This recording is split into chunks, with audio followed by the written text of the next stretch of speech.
Okay, Megavan and everyone, let's try this again. I just did a recording. It was about 10, 11 minutes long, but my mic was muted.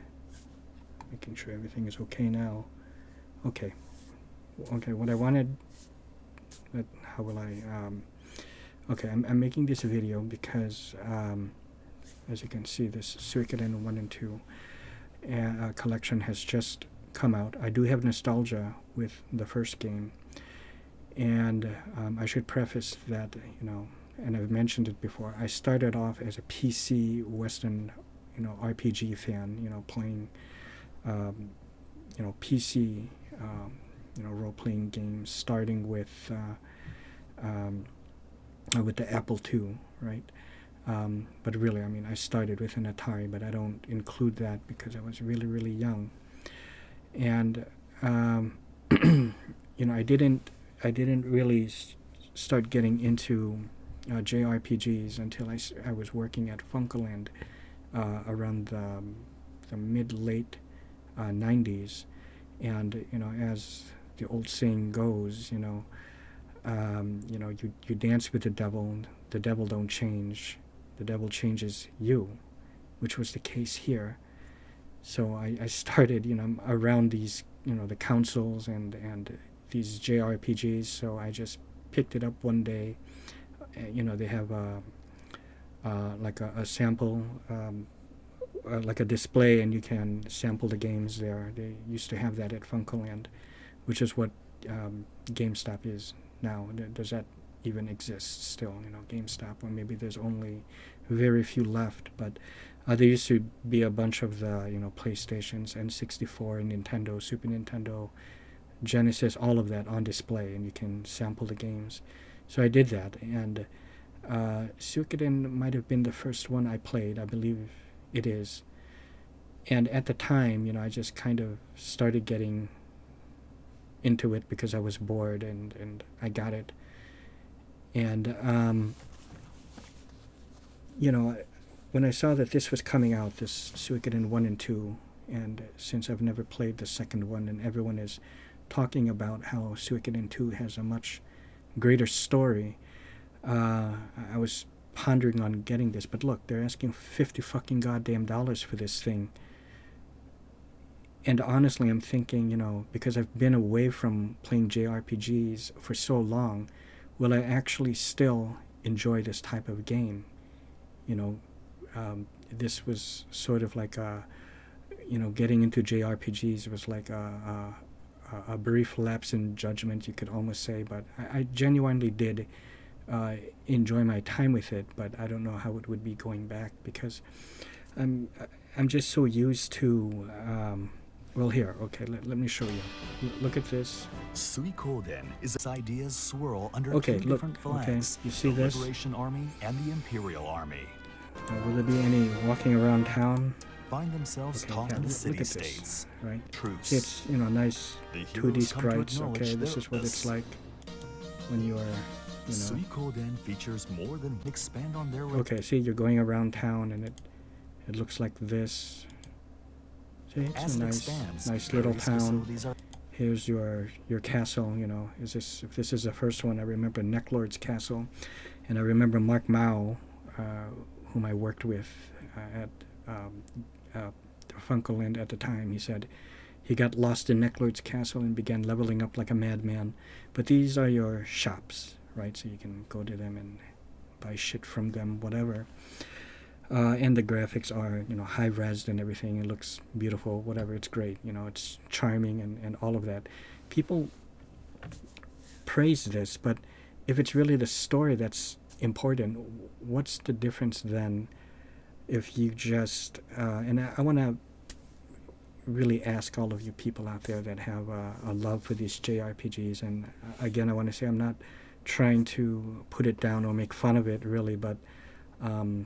even though this topic in itself is almost like you could consider it sort of making fun, but not really. I would really like to know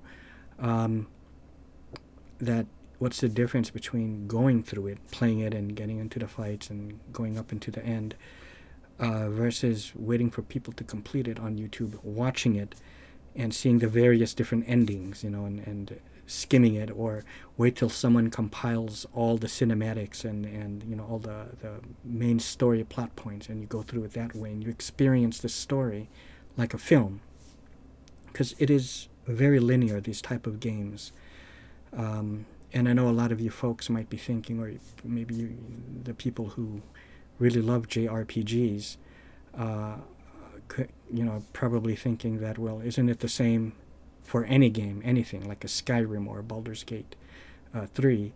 But the difference to me with those type of games is, sure, it's the same if you go from, like with this, point A to point B to point C, D, all the way up into the end, and it's just like a book. It goes through, it's like taking Vampire Hunter D or Ninja Scrolls or just even a movie, and you segregate it, you chop it up, and in between those bits you force some kind of gameplay thing where you have to move around and do a certain activity just to unlock the next cutscene, the next point of the story, and then it opens up and it goes through it until the end, but still all linear. But see, with Skyrim, you escape Helgen, you go to Riverwood.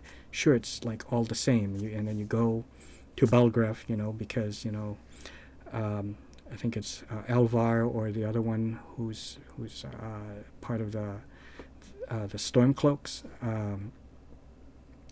They send you to Jarl Belgrave in Whiterun. Sure, it's all the same, but who's to say you're going to go right away to Belgrave, go to Whiterun? Maybe you decide to go to Riften instead, or go to Winterhold, or go to Whiterun, but then just take the carriage up to Winterhold or to Markarth. Okay, there's that. So they're already differentiate itself from someone who just, decides to go straight and focus completely on the main story, where it's being played like a JRPG. You could sure play that way, but not many people will do that, I don't think. So, and that's another thing. You're in a shop like this one. So say you go into, the Steel and Forge or whatever it's called in, a weapon shop in Skyrim, for example. I can go in there, I can pilfer, something off of their table, their coin pouch or their book, or go behind the counter when they're not looking and steal stuff from them. You can't do that here. You can't take shit off their table or go behind their desk. When you speak to these people, unless it's something to advance the story and it's a scripted moment, and they say what they have to say and then they move on, and then you move on to the next, main part of the story, they're just going to say either, oh, I hope you're having a nice day outside, ... What do you want to buy? And then you just buy or sell, so that's it.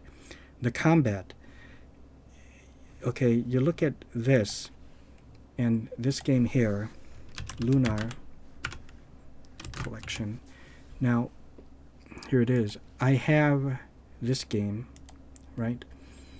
Silver Star Story Complete, and I have it unopened. It's in superb condition, maybe even close to mint or immaculate even, unopened. And I used to have Legend of Zelda also unopened, but I got screwed with that one when I tried to sell it on eBay, or when my cousin tried to sell it. I don't think it came with this one. I just remember seeing this title, Silver Star Complete. It was in a thick square cardboard a box, and then the sticker is still sealed, closed, on it. It's not even broken, the seal, so it's completely unopened. And I think I even have Final Fantasy 7 or 8, or maybe even both, unopened. This is all for, PlayStation 1. But I never played it, and that's why it's unopened. Suikoden 1 was the only one I played. I probably only played like a few handful of JRPGs. I played a little bit of Wild Arms. I played Suikoden, and I completed that one. I played very little of Final Fantasy 7, but never completed it. And then I played Final Fantasy 8 and completed that one. And Xenogears was another one, right? But and that's probably really it. But look here.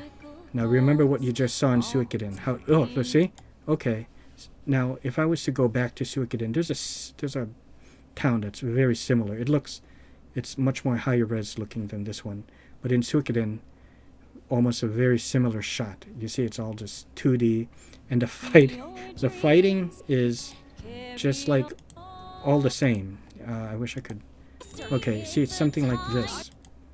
You see, you make your selections. You know, fight, magic, throw, and is it called an ether or something to, to revive a downed character, and are you okay with this selection? You finalize everything, and then the battle commences, and then that's it. And it's the same with Suikoden.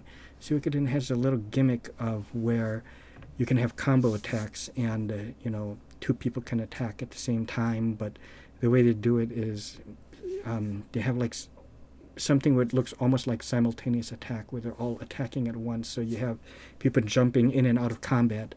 And I'm hearing praise about Suikoden, from fans. And again, I'm just trying to understand. They're saying you can use like ranged weapons or melee, but who cares if you're using ranged or not? It doesn't really matter. It's just all the same thing. Range doesn't give you any kind of advantage. It's just gonna show the same, do the same thing. It doesn't, it's not like in Skyrim or Oblivion where it really matters whether you get up close with a sword or dagger, or use a bow or crossbow. So like I said, I'm just trying to understand the appeal of if it's just a story, why not just kind of watch it, watch it, and see all the different various endings. Okay. And I think and I don't know how much this is going to be. So the thing is, the reason for me buying it, like I said, I know of this game and I own it, but I never played, Lunar Silver Star Story. But would I really want to play it, And with Suikoden, I'm thinking that the only real reason I would want to buy it is for the nostalgia. But it's just too much, and I don't know if I'm going to enjoy something like that anymore, I don't think I will, so I'm almost thinking I will hold off. But as I said, I just want to ask, all of you people out there, and especially all of you fans of the JRPG,